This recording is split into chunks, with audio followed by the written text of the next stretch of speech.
You cannot avoid temptation in life.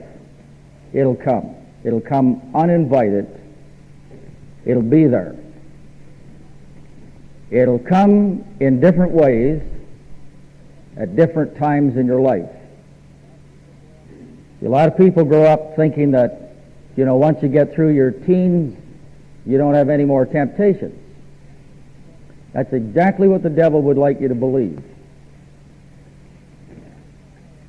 What I've found out in life is that temptations are always there. They just change.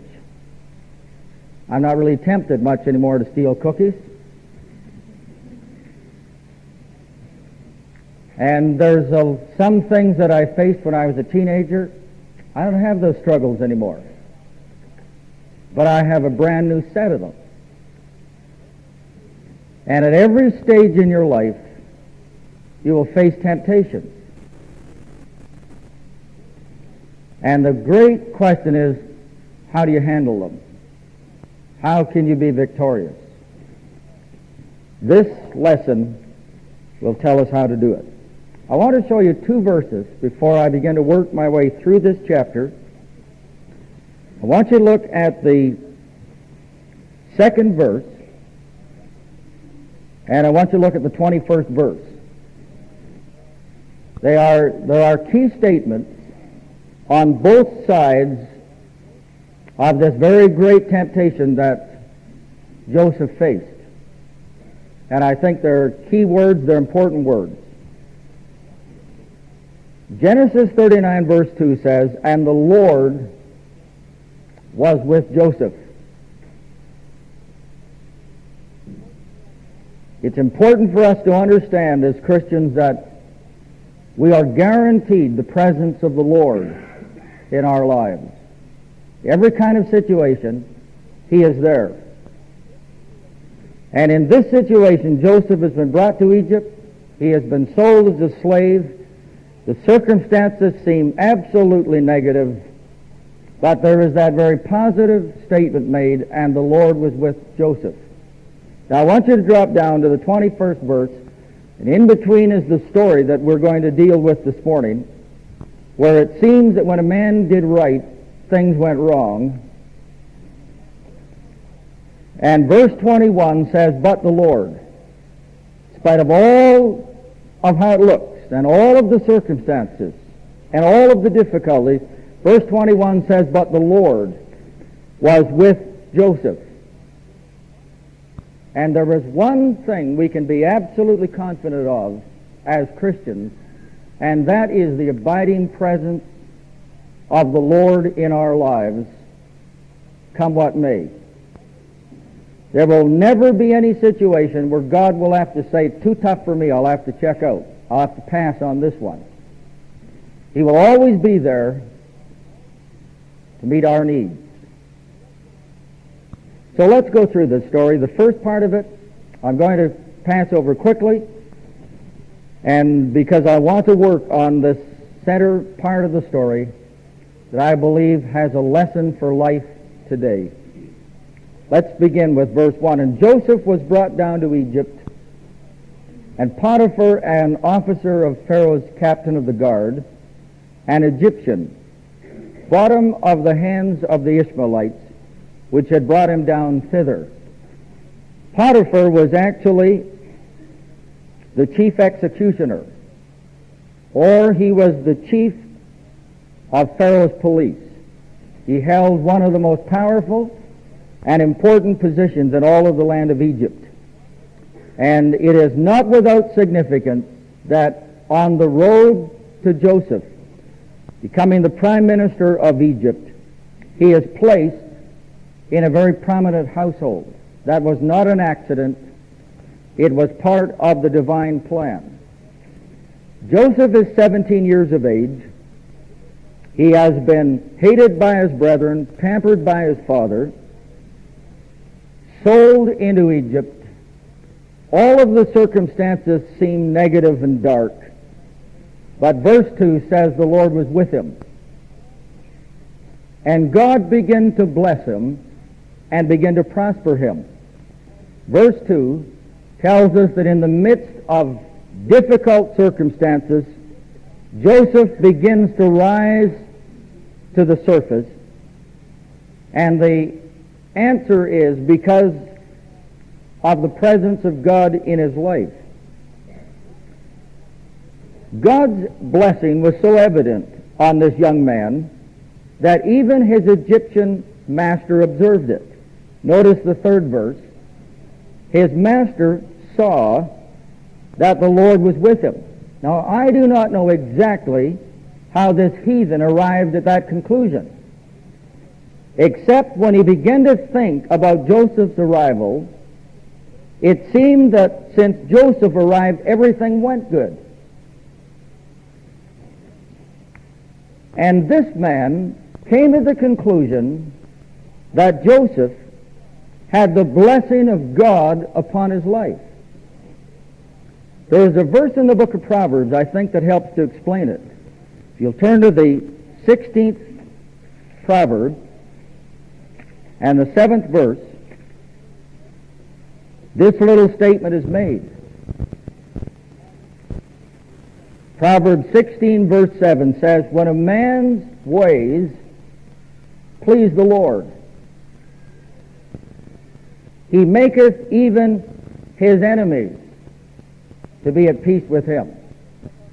And there is something about the principle of pleasing God in your life that brings God's blessing upon your life, and even the unsaved people will see it.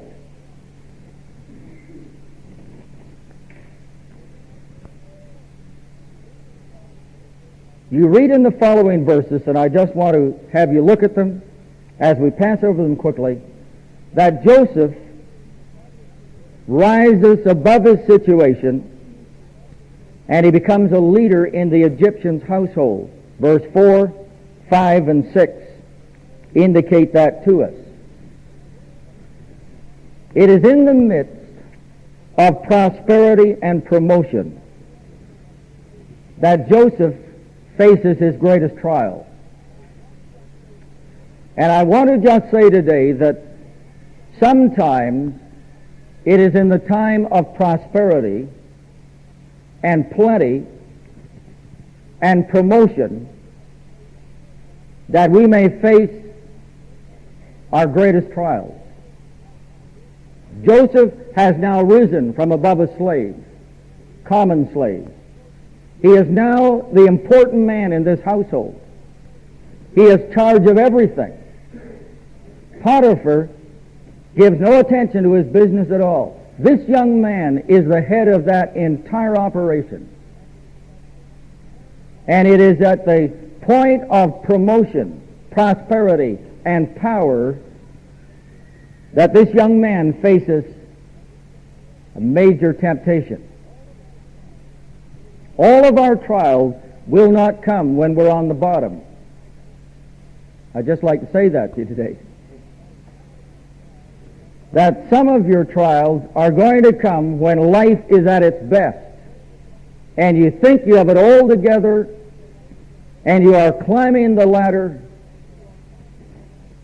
You are not immune at that point to a great temptation from the devil. In fact, that may be one of the times when he is going to try to hit you the hardest. So it is imperative for us, I believe, to be alert constantly to the temptations of the devil. In the last part of the 6th verse, a little statement is made that by itself may not seem to have a great deal of significance, but it is in some ways the opening statement for the next story. Verse 6, the last part says, "And Joseph was a goodly person and well-favored." That simply means he was tall, dark, and handsome. This man was a fantastic specimen. He is now 27 years of age. And somebody in that household has watched him. And that somebody is Mrs. Farrell or Mrs. Potiphar. when you begin to read through from the 7th verse, you read the story of Potiphar's wife endeavoring to seduce Joseph to sin. Now, when you read back through the history of that time, you will discover that the Egyptian women of that time had very loose morals. Now, I don't know whether you'll agree with me or not. If you have read much, you'll have to. Our generation is not the most immoral of all time. Now, I'm not defending the morality of our generation. It's on the skids. But the generation in which we live is not the most immoral. And the primary reason for that is the multitudes of godly people that are sown among society who are the salt of the earth. But in the day in which Joseph lived in Egypt, the morals of that country were absolutely rock bottom. And when you begin to read through this story, I want you to look at the 7th verse, and I want to kind of get down now to some brass tacks. This woman is the aggressor. She said to Joseph, "Lie with me." She is the initiator and the aggressor. Now let me share some things with you. Our generation has witnessed a very subtle change as far as morality is concerned. Before I make this next statement, let me say, I thank God for godly Christian women. I want that to be heard. But I'm talking about the world in general, our nation, our society. There has developed a very subtle change in the last 10 years. And that change is that the woman now has become the aggressor. Do you watch television ever? I hope not too much. I don't. But I look at it once in a while. I don't want to be totally ignorant. And you don't have to watch television very long until you will discover there's a subtle change. The generation I grew up in, the man was the aggressor. That's all changed now. And in our world, suddenly, we have come to the kind of a place and the kind of state that existed here in Egypt. Now, some of you might feel uncomfortable in the class, but we need to talk about these things, and I think we better talk about them in church. And we need to face up to life exactly where it's at. There are developments in our world today, in our culture, that are absolutely frightening. Not only has the women's liberation movement and the media spawned a generation of ungodly women who have become aggressors in immorality, but our generation has also promoted the concept of child prostitution.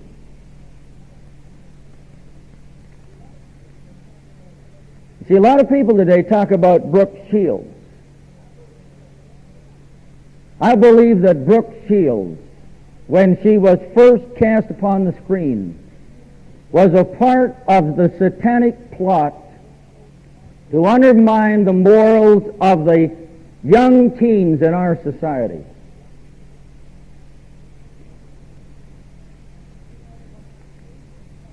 Do you know that one of the major problems in Calgary, where you and I live,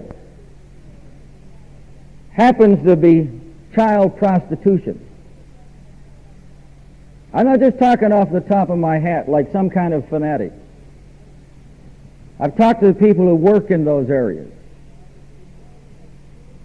And it has become a major problem in this city in which we live.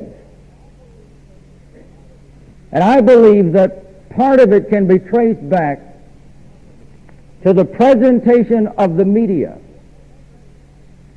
And over the years, there has not only been the transition from the man, the aggressor, to the woman, the aggressor, but there has been the transition to younger and younger girls.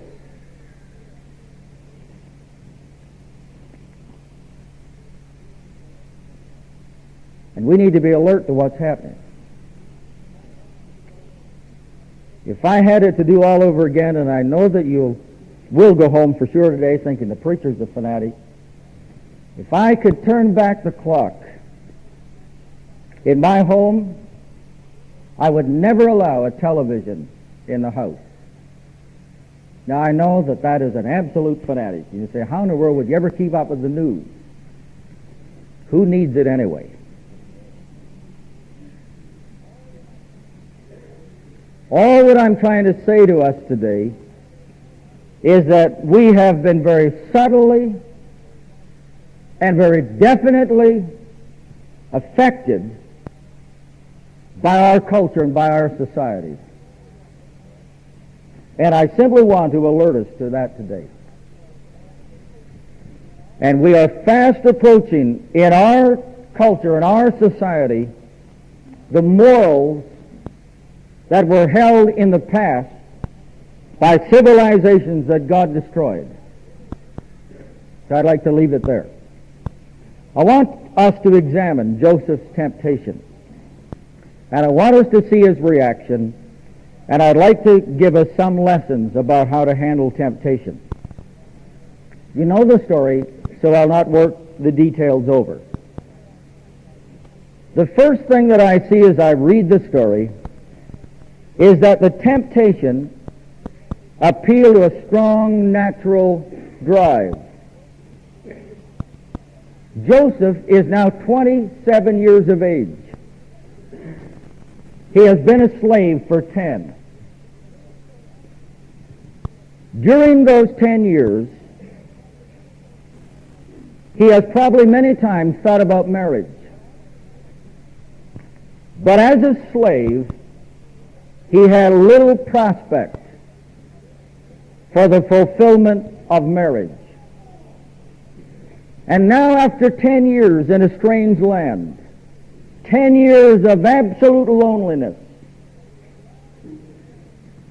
he has now presented the opportunity for sexual pleasure.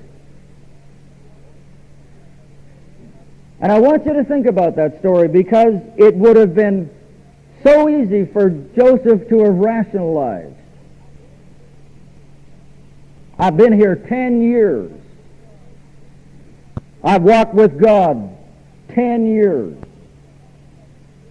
There isn't any prospect for me. It would have been so easy to rationalize. But the temptation that came to him appealed to a strong natural drive. Satan is going to appeal to you on the level in which he can reach you. I don't face any temptations to rob the bank. Isn't that funny? I really don't. I walk by the bank really often. Never think, I ought to go in there and hold that place up. But I have found in my own life that Satan is going to tempt you in the area of your need or your desire. The second thing that I see in this story is that the temptation came when Joseph was away from home. No one knew him. He was a long way from anybody. I have found in my own life that there are temptations that you face when you are in the airport in Denver that you don't face in the airport in Calgary. Now, don't get any funny ideas. I don't read Playboy. But I want to just tell you this really honest. It is a lot more tempting to pick it off the rack in Denver than it is in Calgary, because in Calgary somebody might happen to see me.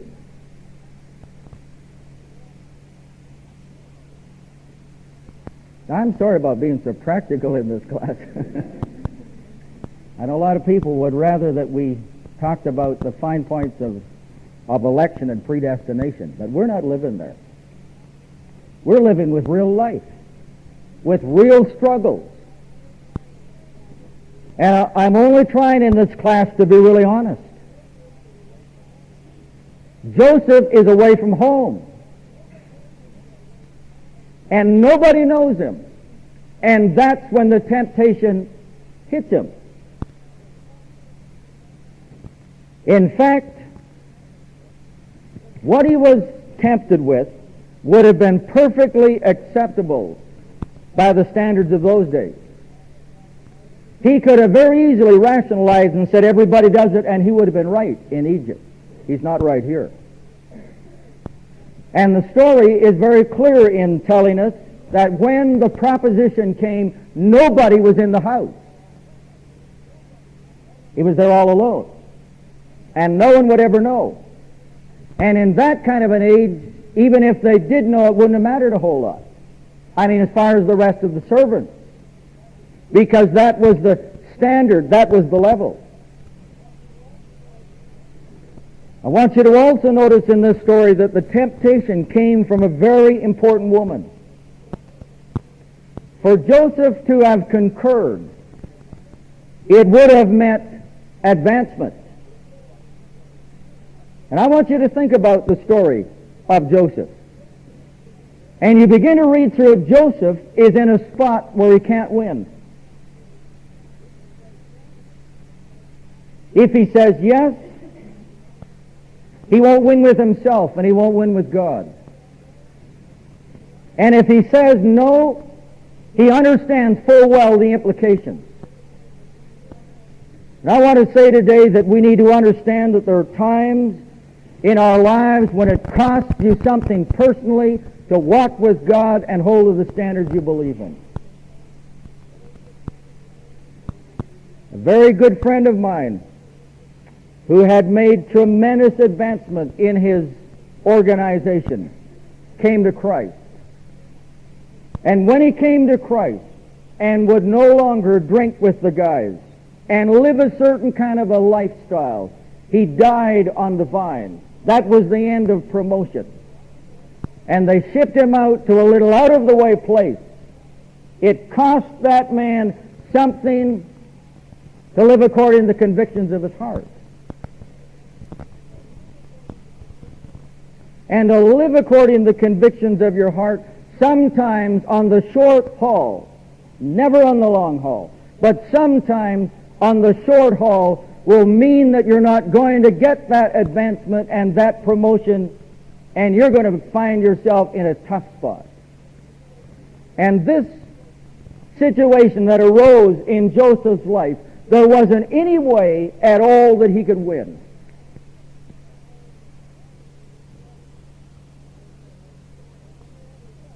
In my heart that after Joseph has been around this house for 10 years, he knew that woman. I believe that he knew how ruthless she would be. I don't think that it was any surprise at all to him when he ended up in jail. I think he knew that those were the options when he said no. I think if there's ever a classic illustration in the Bible about situation ethics, here it is.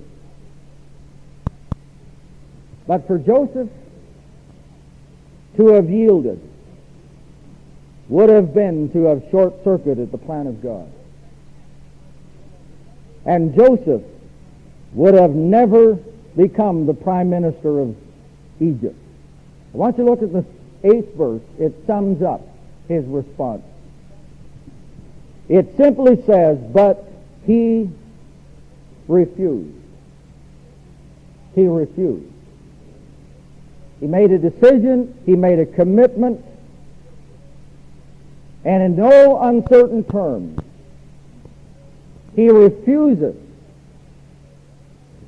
He made that kind of a commitment.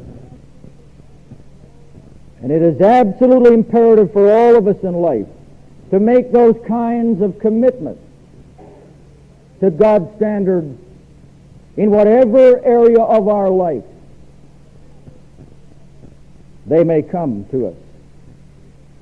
I want you to see Joseph's decision, and I want you to see his action. He refused.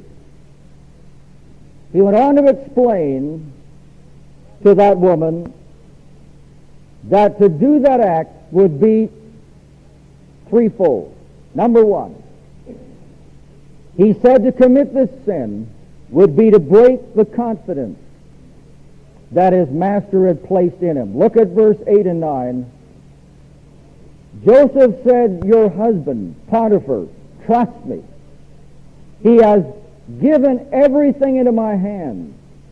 And he said, for me to commit this sin is to break confidence with my master. And that tells me that Joseph was a man of high personal integrity.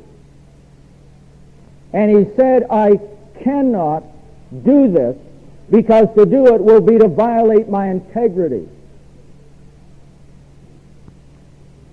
How can I say this good enough and strong enough? But all of us need to live our lives so that we are people of integrity, so that others can believe in us, and even more important, we can believe in ourselves. And Joseph said to do this is to break confidence and trust in a man who has trusted me with absolutely everything except you. The second thing he said, and this is really straight, and our world needs to hear it. I need to hear it. You need to hear it. Joseph said to do this, verse 9, is to commit great wickedness. Now I know what our world says. I know what the media has been telling us. I'd like to say what the Bible is to say.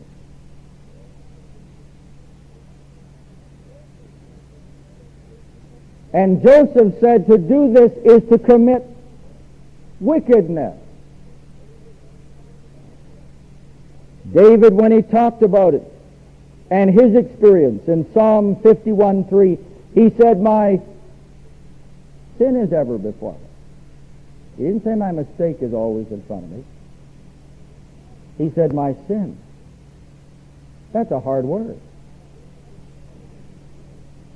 But we need to hear it and hear what the Bible is saying to us. James said in his book, James 1:15, sin, when it is finished, bringeth forth death. Maybe I'm shouting so loud this morning because I've been so deeply shook up this week. Tuesday night, just before I was ready to come to the film, that's why I wasn't here, but I received a phone call. One of the closest friends that I have in this world, his young son, 20 years of age, shot himself. 2 o'clock in the morning. I'm not going to go all back through the story, but it is a story of a young man who was raised in a godly home, who bought the lie of the devil that fun and pleasure and sin are equated. So he began to live his own life. Wasn't the right kind of life. He knew it. So did everybody else. The story ended at 2 o'clock in the morning, Tuesday, with a 20-year-old boy lying on the floor with a bullet through his temple. And so this week, my emotions have ranged from weeping to anger. I weep when I think about the parents. And then I am angry when I think about the lies of the devil. So I guess I am. I might be angry this morning, not anointed. I don't know. But I still feel that in my heart. And I say to myself, for all of the lies that are told around about where fun and excitement and happiness is, doesn't end up that way. I've talked to too many people in my life. I've heard too many tears on the other end of the telephone. I've lived too long and talked to too many people, and I've seen the end of the story too many times. Call sin by any other name. And Joseph said, it's wickedness. Wickedness. It's wickedness. No, it isn't as simple as lots of people are doing it. I mean, after all, Pastor, why don't you get up with the times? No, Joseph said, it's wickedness. And if that is not enough, he defined it even further. He said in the 9th verse, how can I do this great wickedness and sin against God? All people say, it's my life. Get off my back. Long as I have breath and have the ability to preach, I'm going to keep saying what the Bible says. And God said, clear as crystal, He said, evil, wickedness, sin. David said, when he cried out to God in that penitent psalm, he said, against thee and thee only have I sinned and done this evil in thy sight. You can say, Pastor, you don't understand. I've thought a lot about that. Sometimes I think I've understood too much. I've tried to understand too much. I've tried to rationalize too many times for other people because I love them. And I think that that is not the best. So let's define it straight out, how it's written in the Bible. Well, Joseph took some very definite steps. How did he handle this thing? What did he do? I want you to notice in verse 10, the first thing he did was he refused to listen to her. She could have worn him down with her rationalization, but she refused to listen. Here I go again. Too many of us are listening to the wrong thing. I'm absolutely shocked when I talk to some people and discover their standards. And then when I begin to think, I understand that this young person has grown up and has been brainwashed since that high by the media and by the television that's lowered the standards. They've been listening to the wrong things. And this man, Joseph, refused to listen to her. Second, he refused to be with her. That talks about avoiding temptation. If you go back to the story of David and David's sin, you will discover that David looked and he lingered until he lusted and then he took. He did not shut the door. He let it grow. He let it develop until he couldn't handle it. And we need to understand that we need to stop temptation early. Somebody has said that temptation is like a rock rolling across the plain. That's the place to stop it. If you let it over the edge of the precipice, you won't be able to stop it. And I believe that the Bible is saying to all of us that we need to draw some lines a long way back from the actual act of sin. When I was a young man facing the temptations that every young man faces, I went to a youth rally. Brother Les Pritchard was preaching. He has recently gone to be with the Lord. But he preached a message that day that dealt with the subject, and he literally walked all over all of us.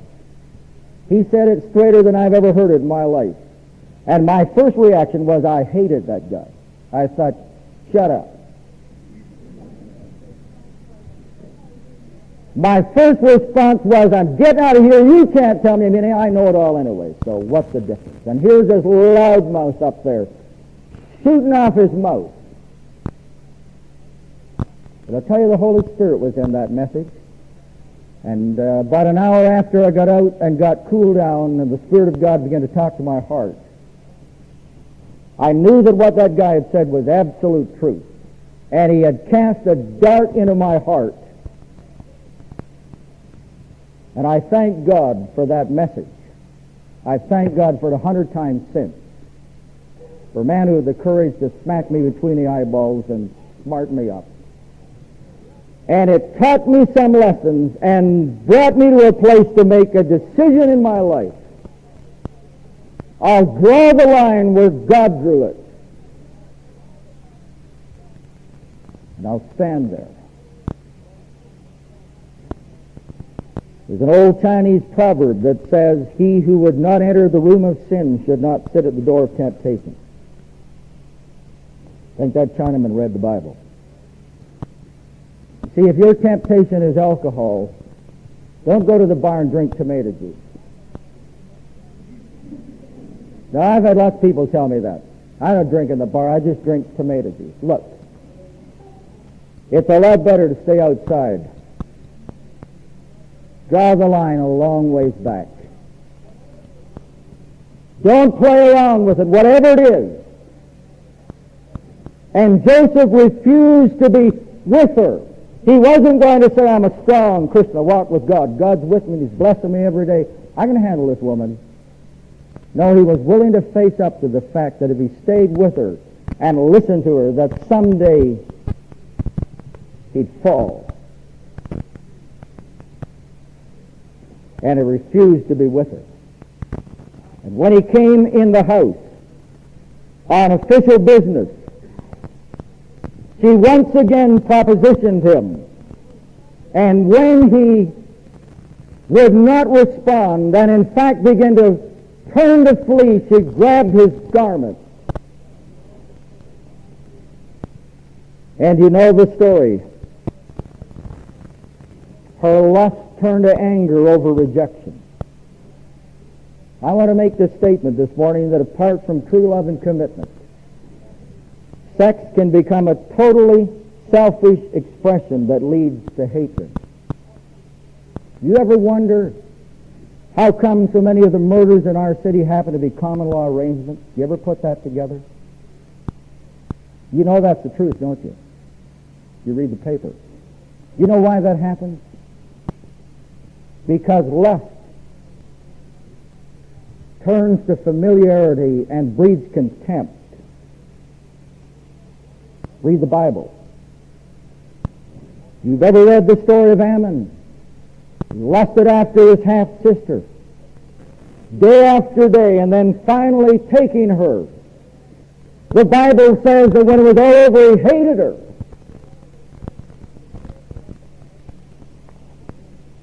You see, God's laws are not put into place because God is some kind of a monster and God is some kind of a restrictive, mean individual. Listen, God made us And God understands us. And God knows that this relationship is only fulfilling on the long haul in the context of a lifelong commitment and love.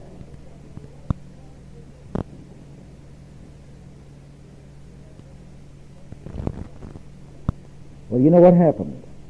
Joseph is placed in prison. And you read the story, you could say, it doesn't pay to serve God. Joseph suffered for his integrity. There's no question about that. But I believe that Joseph could also always look in the mirror and say, I did what was right. And the bottom line is not whether you become the president of your corporation. If you are, great. I'm not arguing with that. I'm just saying that the bottom line for all of us is to be able to get up and to look into the mirror square on and say, at least I did what was right. And I know that for some of you to do what is right means great loneliness. I understand that. My heart goes out to you. God knows that. Many of you know it because I've told you. I'm not saying that the right way is easy. I've never said that. I've never tried to say that in this church. But the right way is the right way. And on the long haul, I'm not talking short haul. I'm talking the long haul. In the long haul, the right way will always be the right way. And there came a day when Joseph rode in the chariot, and all of the people of Egypt held before him, and he was presented with a beautiful wife. And God honored him. And I tell you today, God will honor you. There was a time of testing, but there was a time of trial. That's how it'll be. And if you will honor God and walk with Him and obey Him, I guarantee God will honor you. If He doesn't, I'm going to quit preaching. I mean that really true. It has to work. But it does work. And I don't know any story in all of the Bible that's better illustration than this story.